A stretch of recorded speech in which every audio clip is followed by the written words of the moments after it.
Notontosaina ny farany herinaratra teo ny fotoam-pankalazana ny 5 taonan'ny sekoly ambaratonga ambony GSI. Tamin'ny fotoana io ihany koa namoahana ny andian'ny fanilo misy 200 menadava amin'io sekoly io. Reto farany izay nandalina momba ny multimédia sy communication, ny management des affaires, informatique de gestion ary ny management de BTP.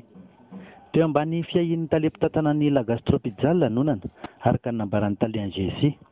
Izy ihany koa no handray azy ireo amin'ny lafiny arak'asa sy fanofanana arak'asa raha ny fanazavana ihany. Gastropizza andray an-tanana no avin'izy ireo lafiny stage ny encadrement professionnel zany hatrany amin'ny voara possibilité d'embauche. Diplôme de technicien supérieur ny sasany dia ny sasany nazo ny licence habilité par l'État.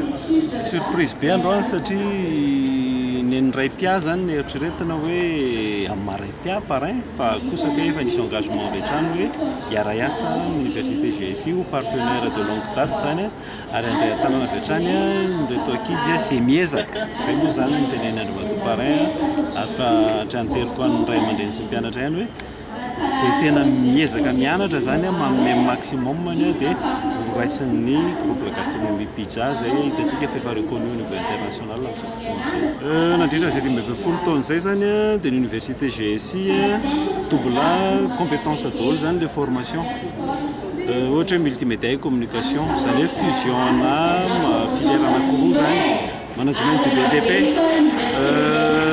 tourisme et hôtellerie droit et relations internationales reo filière efatra reo zany dia double formation avokoa zany hoe rehefa polyvalent tsy dia manana olana loatra ny anivan'ny orinasa satria ilain'ny olona kokoa ianao zany sarotra kokoa manolo anao.